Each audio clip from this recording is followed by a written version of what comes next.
பட்டத்தை அல்லது கல்வியை இழிவுபடுத்துறதுக்காக நாங்கள் இதில் வைக்கல. இது ஒரு விழிப்புணர்வை ஏற்படுத்தும். என்ன விஷயம்னா, இன்றைக்கு இலங்கையை பொறுத்த வரைக்கும் இன்றைக்கு படித்து பட்டம் பெற்று எத்தனையோ பேர் வேலை இல்லாமல் வெளியில் நிற்கிறாங்க. தொழில்களை உருவாக்கக்கூடிய சூழ்நிலை இருக்குமே தான் நாங்கள் இப்படியெல்லாம் போராட வேண்டிய தேவைப்பாடு இல்லை. அப்போ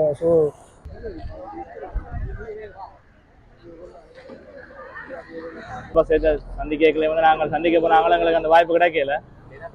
இன்றைக்கு இப்போ எல்லாம் கைமுறையா ரோட்டுக்கு வந்துட்டோம். අද අපි උතුරු පළාතේ රැකියා විරහිත උපාධිධාරීන් සමග එකතු වෙලා මේ විරෝධතාවය නිරත වෙන්නේ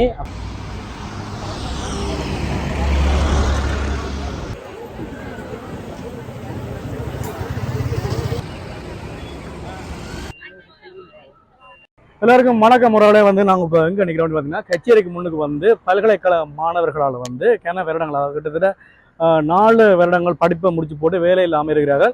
உண்மையை சொல்லப்போனால் நிறைய பேர் வந்து வெளிநாடுகள் எல்லாம் நோக்கி போய் கொண்டிருக்கிறாங்க. உண்மையிலே கஷ்டமாக இருக்குது. அது மட்டும் இல்லாமல் அவங்களுடைய போராட்டம் வந்து கிட்டத்தட்ட இன்றைக்கு ஒரு 8 மணி 9 மணி அளவில் வந்து நடைபெற்று கொண்டிருக்குது. நம்ம வந்து இன்னும் எவ்வளோ நாட்கள் நடைபெற போகுது அப்படின்னு தெரியல. அப்படி தொடர்ந்து போகும் அப்படின்னு சொல்கிறாங்க. நாம் இந்த கேட்ட சில விஷயம் வந்து இந்த போராட்டம் தோல்வி உறுகிற படத்தில் வந்து என்ன செய்வீங்க அப்படின்னு சொல்லி அவங்க சொல்லிடுறாங்க. அப்படிலாம் இல்லைங்க, நாங்கள் வந்து வெள்ளம் வரை இந்த போராட்டம் நடைபெறும் அப்படின்னு சொல்லிடுறாங்க. உண்மையை சொல்ல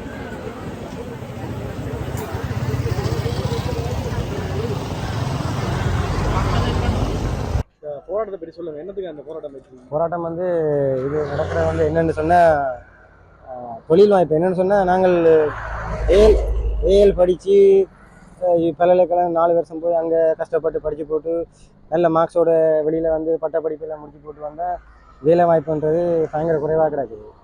வேலை வாய்ப்பு எங்களுக்கு சரியான முறையில் என்ன பிரச்சனை சொன்னால், அட்லீஸ்ட் நாங்கள் அரசாங்கம்ன்றது தொழில்களை உருவாக்கக்கூடிய சூழ்நிலை இருக்குமே தான் நாங்கள் இப்படியெல்லாம் போராட வேண்டிய தேவைப்பாடு இல்லை. அப்போ தொழில் வாய்ப்புன்றது வடக்கு கிழக்கு மாகாணங்களில் பொறுத்த மட்டும் பெரிய அளவுக்கு இல்லை.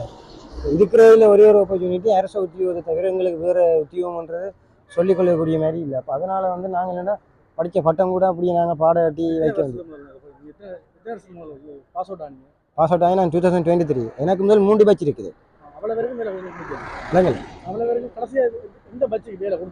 கடைசியாக பேட்ச் வந்து 2019 2019 20ஆம் ஆண்டு 19-20 ஒரு குறிப்பிட்ட ஆக்களுக்கு கொடுத்தது. 2019ஆம் ஆண்டு அப்புறம் இன்னும் வேலை வாய்ப்புன்றது கொடுக்கறதில்ல. இப்போ என்னென்ன பிரச்சனை சொன்னால், இப்போ பாடசாலை வழியில் இப்போ டீச்சிங் மட்டும்தான் கோல் பண்ண போகிறாங்கன்னு சொன்னாங்க. பாடசாலையில் இவ்வளோ வேகன்சி இருக்கேக்கில் அதை ஃபில் பண்ணலாம்னு பார்த்தா, ஏற்கனவே நாங்கள் போட்டி பயிற்சிக்கலாம் பல்கலைக்கழகம் போனால் பல்கலைக்கழகத்திலையும் போட்டி பயிற்சி. இப்போ எல்லா இடத்துலையும் நாங்கள் போட்டி பயிற்சின்னு சொன்னால், ஸோ அப்போ சரி போட்டி பயிற்சி நீங்கள் வைக்கிறீங்க, போட்டி பயிற்சி வச்சா அதுக்குரிய புள்ளிகளை முறையான சரியான முறையில் வெளியிடுறதில்ல, நியமனம் கொடுத்தா அப்புறம் புள்ளிகளை வெளியிடுறது, இதெல்லாம் ஒரு புள்ளியான விடயங்க. ஸோ இப்போ நாங்கள் அது போராட்டம் வந்து என்னென்னு சொன்னால், நாங்கள் மினாக்கட்டு 4 வருஷம் படித்ததுக்கு என்ன பிரயோசனம்? 4 வருஷம் ஜாலியாக இருந்தாங்க, ஓகே. ஆனால் வெளியில் வரைக்கும் எங்களோட சமுதாயம் எப்படி இருக்குன்னு சொல்லி தெரிய வந்தது. இப்போ அதனால நாங்கள் பாடாட்டி வச்சுருக்கோம். என்னென்னு சொன்னால், பட்டம் அளிப்பு என்ன செய்கிறது, பாடையை கட்டி தான் வச்சுருக்கணும். வேறு என்ன செய்ய, வீட்டில் சும்மா சுவரில் தொங்குது, பிரயோசனம் இல்லை செயற்பாடுகள்.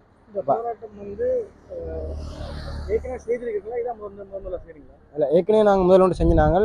என்ன பிரச்சனைன்னு சொன்னால், சில பாதுகாப்புகளுக்கு முன்னுரிமை அளித்து தான் நாங்கள் இந்த போராட்டம் செஞ்சு கொண்டிருக்கிறோம். இந்த முறையும் அதே முறையை பின்பற்றி தான் இந்த வந்து போகிறாங்க போராட்டத்துக்கு வந்து ஒரு பட்டதாரி என்ற பாதுகாப்பு எங்களுக்கு. ஸோ அந்த வகையில் நாங்கள் பாதுகாப்பு உத்தியோகத்தர்களிடமிருந்து அதுக்கான அனுமதி பெற்றுத்தான் நாங்கள் இது செஞ்சு கொண்டிருக்கிறோம். வேலை கிடைக்கணும் என்ற எங்களுக்கான நோக்கம் வந்து இது வந்து இப்போ என்னென்னு சொன்னால், இப்போ தற்போது வந்து இப்போ பாராளுமன்றத்தை பிரதிநிதிப்படுத்துகிற தற்போதைய அரசாங்கத்துக்கு தான் நாங்கள் இது சொல்லலாம். என்னென்னு சொன்னால், இது தேர்தல் காலம். இந்த தேர்தல் காலத்தை வச்சுக்கொண்டு தான் எங்களுடைய தொழில் வாய்ப்பை வந்து நாங்கள் பெற்றுக்கொள்ளக்கூடிய மாதிரி இருக்குது. வேறு எந்த சூழ்நிலையிலும் பெற்றுக்கொள்ள என்பது ஒரு கடினமான விடயம். அப்போ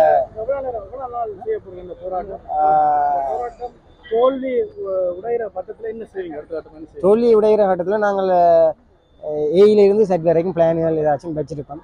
ஸோ அதெல்லாம் என்ன அந்தந்த டைம் தான் டிசிஷன் எடுவாடு. அப்போ தோல்வி அடைகிறது வெற்றி அடைகிறத பற்றி பிரச்சனை இல்லை. முதல்ல இந்த போராட்டத்தை முன்னெடுக்கும். அதான் எங்களோட ஒரு ஒரு சிறப்பான ஒரு விஷயம் இது. வேற ஏதாவது வாழ்த்துக்கள். Okay, thank you. நாங்கள் இன்றைக்கு இதில் வேலையெல்லாம் பட்டதாரிகள் ஒன்று ஓடி இருக்கிறோம். உங்களை பார்க்க வழங்க நினைக்கிறேன், பதாக எல்லாத்தையும் பார்க்க வழங்க நினைக்கிறேன். என்ன செய்யறது, ரோட்டில் விட்டாங்க இருக்கிறோம், உரிமைக்காக போராடி கொண்டிருக்கோம். வேலை இல்லாத இல்லை, நாங்கள் எல்லாமே முதல்ல நடத்தினாங்க. இது ஜனாதிபதி இங்கே வந்த துறையப்பா சேர்த்த சந்திக்கல வந்து நாங்கள் சந்திக்க போனாங்களும் எங்களுக்கு அந்த வாய்ப்பு கிடைக்கல. இன்றைக்கு இப்போ எல்லாம் கைமறின வழியாக ரோட்டுக்கு வந்துட்டோம். இனி தொடர்ந்து நடத்துவோம். இன்றைக்கு நான் 10 மணிக்கு வந்து ஃபிக்ஸ் பண்ணாங்களோ, 10 மணிக்கு தொடங்கிட்டோம். என்ன எல்லாம் தூரத்தோட இடங்கள்லேருந்து வர வேண்டிய வந்திருக்கணும். அப்போ எல்லாரும் ஒருங்கிணைக்கிற தேவையான இருக்குது தானே. அப்போ அந்த டைமுக்குள்ளே நாங்கள் தொடங்கிட்டோம். தொடர்ந்து நாங்கள் இன்றைக்கு இல்லை, இந்த போராட்டம் வந்து அரசாங்கத்தை போகணும். வேணும்னு சொன்னால் அரசாங்கம் தான் எங்களுக்கு பல்கலைக்கழக அனுமதி வந்து படிக்க விட்டது.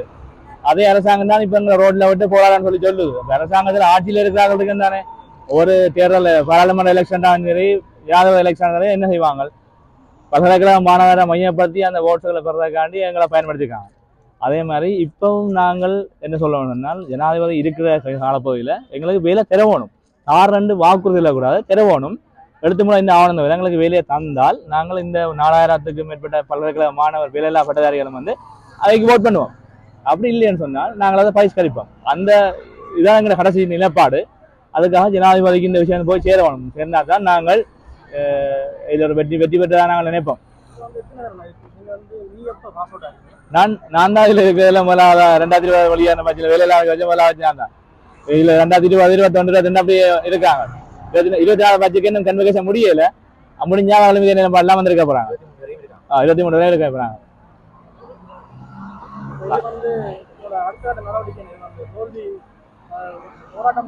ஆமா, இல்ல போராட்டம் வந்து பிரயோசனம் இல்லாமல் போகும்போது நாங்கள் சொல்லலாம். அது போராட்டத்தை வந்து நாங்கள் பிரயோசனப்படுத்தணும். இப்போ இதை வந்து இன்றைக்கு இதில் இருக்கிற மாணவர்கள் எண்ணிக்கை வந்து நாளைக்கு இன்னும் கூடலாம். கூட்டி இதை வந்து நாங்கள் சமூகமயப்படுத்தோம். என்ன சொன்னால் ஏனைய இந்த சமூகத்தின் மீது ஒரு பிரச்சனைக்காக, உரிமைக்காக அமைப்புகள், உங்களை மாதிரி ஊடகங்கள் ஊடாக வந்து நாங்கள் இந்த பிரச்சனையை வந்து எல்லாருக்கும் தெரியப்படுத்துகிறோம். இப்போ இந்த அரசாங்கம் தன்னிட்ட வேலை இல்லைன்னு சொன்னால் அரசாங்கம் வந்து இந்த வேலை வாய்ப்புகள் இல்லாத பட்டதாரிகளுக்கு வேறொரு வகையில் வேலை வாய்ப்பு கொடுக்கும். அதாவது தனியார் துறையில் வேலை வாய்ப்பு கொடுக்கலாம். அப்படி இல்லையாண்டா சுயதொழில் உற்பத்திகளில் இப்போ நாட்டுக்கு தேவையான அபிவிருத்தி திட்டங்களில் கணக்க வேலைகளை நாங்கள் கொடுக்கக்கூடிய மேற்கொள்ளக்கூடிய திட்டம் அரசாங்கத்தை இருக்கும். ஆனால் அதை கொடுத்து இந்த மாணவர்களோட தேவைகளை, இந்த பட்டதாரிகளோட தேவைகளை பூர்த்தி செய்ய வேணும் என்ற ஒரு நோக்கத்தோட போராட்டம். இது தோல்வி விரும்புன்னு சொல்லிடலாம். நாங்கள் எங்களுக்கு வெற்றி கிடைக்கும், இதில் எங்களுக்கு சரியான முடிவு கிடைக்கும் என்று உறுதியோட போராடுறோம். இதே இடத்துல நாங்கள் 100 நாளுக்கு வேலையெல்லாம் தாண்டி போராட்டம் போது நடந்தது. ஆமா, நானும் தொடர்ந்தா என்ன செய்வீங்க? பல போராட்டம் நடந்திருக்கு, வேலையில பட்டதாரி. இல்ல அதே மாதிரி நாங்கள் இந்த போராட்டத்தை தொடருவோம். எங்களுக்கு இரவு பகலா தொடருவோம். 100 நாள் கடந்து நடந்திருக்கு. எத்தனை ஆர்ப்பாட்டம், எத்தனை பேர் வந்து பெரிய பெரிய அதிகாரி எல்லாம் வந்து பார்த்துட்டு போனோம். ஆமா, எத்தனை பிரயோசனம் இல்லாம போயிருக்குது. அதெல்லாம் கேட்கிறேன். இல்ல பிரயோசனம் இல்லாமல் அவைந்த இது போனாலும் அவை இப்ப எல்லாருக்கும் வேலை அடைஞ்சிருக்கு. ஆனால் அவைக்கு பிறகு வந்து எங்களுக்கு வேலை கிடைச்சது. ஆனா அது எவ்வளவு போராட்டத்துக்கு பிற்பாடு தான் வேலை கிடைச்சதோ. அது அரசியல் இதுக்காண்டி தான் அதுவும் கொடுக்கப்பட்டது. அரசியல். ஆமாம், அதே மாதிரி ஒரு சூழ்நிலை தான் இப்ப இந்த சூழ்நிலை இருக்கும். ஜனாதிபதி எலெக்ஷன்ல இப்ப உள்ள ஜனாதிபதிக்கும் அதில் சூழ்நிலை இருக்குது. அதை முன்னிறுத்தி நாங்கள் இந்த சந்தர்ப்பத்தை எங்கள் அனைவருக்குமான வேலையை வழங்குவோம் என்றதுக்காக தான் போராடுறோம். நாங்கள் முயற்சி முடியும் வரையும் முயற்சிப்போம். கிட்டத்தட்ட நாங்கள் இன்னைக்கு ஒரு 150 பேரு கிட்ட இதில் பங்கு மாட்டி இருக்கிறோம்.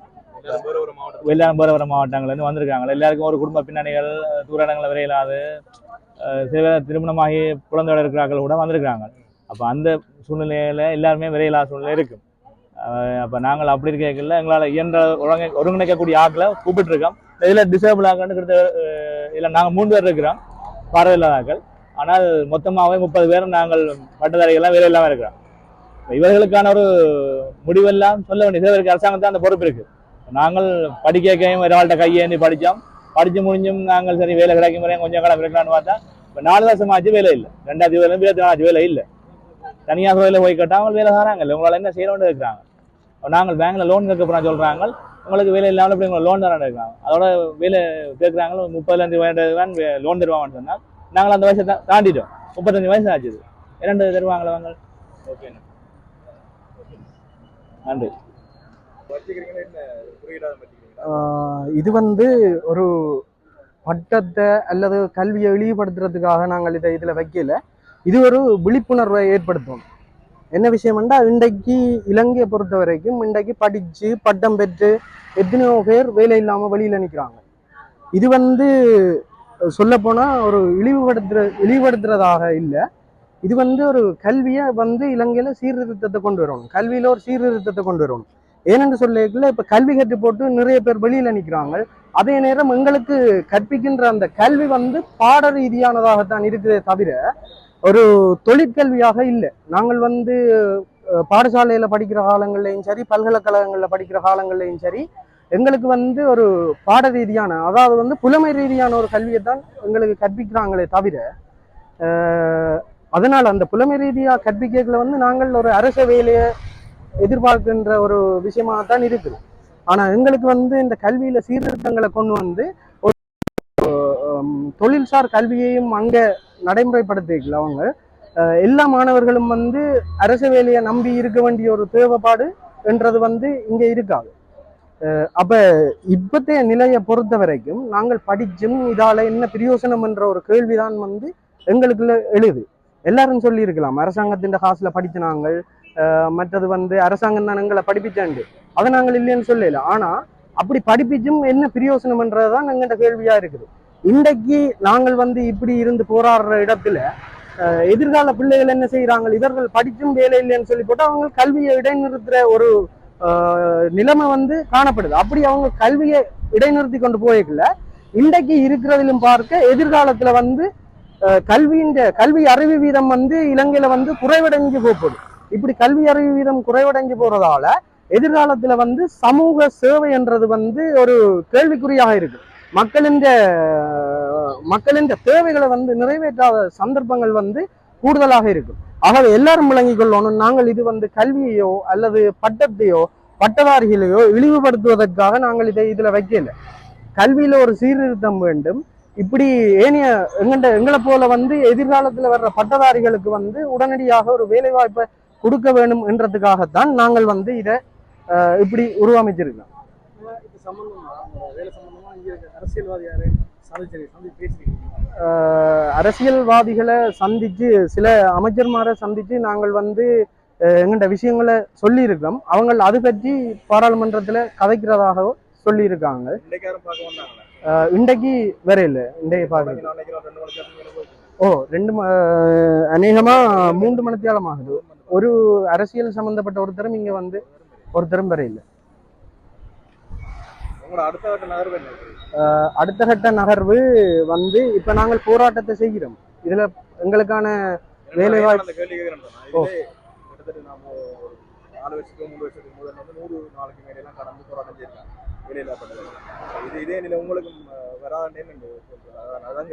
அதே நிலை வர்ற சந்தர்ப்பங்கள் எங்களுக்கு இருக்குது.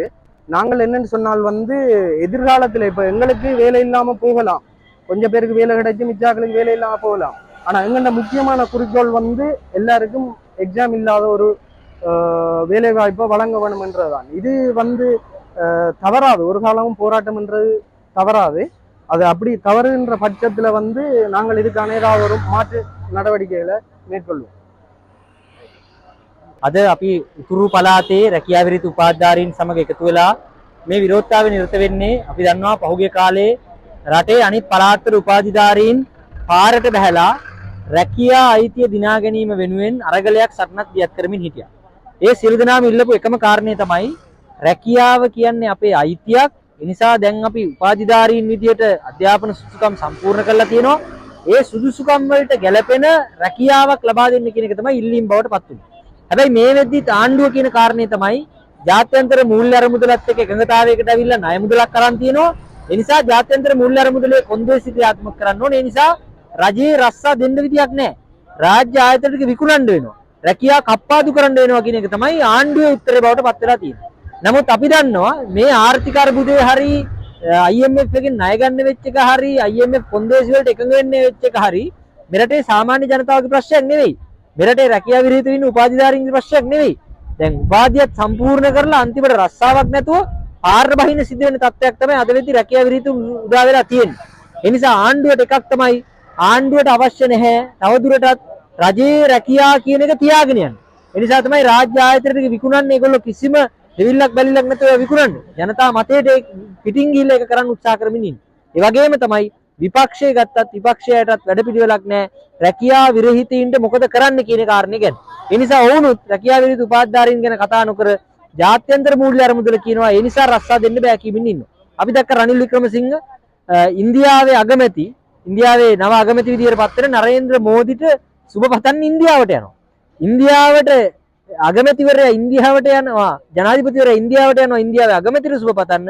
ඒ තියෙද්දි තමයි රැකියා විරහිත උපාධිධාරීන් මේ විදිහට අද පාරේ ඉන්න සිද්ධ වෙලා තිනවා රැකියාව අයිතියක් කිලිල්ල. ඒ නිසා හරිම පැහැදිලි මේ රටේ නායකයෝ කියලා ඉන්න අයට මේ රටේ ජනතාවගේ ප්‍රශ්න අදාළ නැහැ. ඒගොල්ලන්ට අදාළ IMF එකත් එක්ක එකගතාවේ කොහොමද තියාගෙන යන්නේ? ඒගොල්ලන්ට අදාළ ඉන්දියාවේ මෝදිත් එක්ක මේ තියෙන සම්බන්ධය තියාගෙන කියලා ලංකාවේ ඉතුරු දේපල ටික, ඉතුරු ඉඩම් ටික, ඉතුරු මේ ආයතන ටික සම්පත් ටික ඉන්දියාවට දෙන්නේ කොහොමද? මේක තමයි ඒගොල්ලන්ගේ සැලැස්ම තියෙන්නේ. ඒ නිසා අද ඉතුරු පළාතේ රැකියා විරහිතින් දිස්ත්‍රික් ලේකම් කාර්යාලය ඉදිරිපිට මේ විදිහේ විරෝධතාවයකට වාඩි වෙලා ඉන්නවා. නිශ්චිත විසඳුමක් හම්බෙනකල් මේ විරෝධතාවය අපි අකණ්ඩව ඉදිරියට යනවා. ඒ වගේම තමයි ජාතික තලයේ විශේෂයෙන් අනිත් පළාතුත් ඒකාබද්ධ කරපු දැවැන්ත විරෝධතාවයකට අපි ජූනි මාසේ 18 වෙනිදා කොළඹදී සංවිධානය කරලා තිනවා. අපි රැකියා විරහිත උපාධිධාරී සියලු දෙනාට සිංහල, තමිල්, මුස්ලිම් ભેදයක් නැතුව සියලු දෙනාට ආරාධනය කරනවා මේ අරගලයේ සටන එක්ක එකතු වෙන්න කියලා.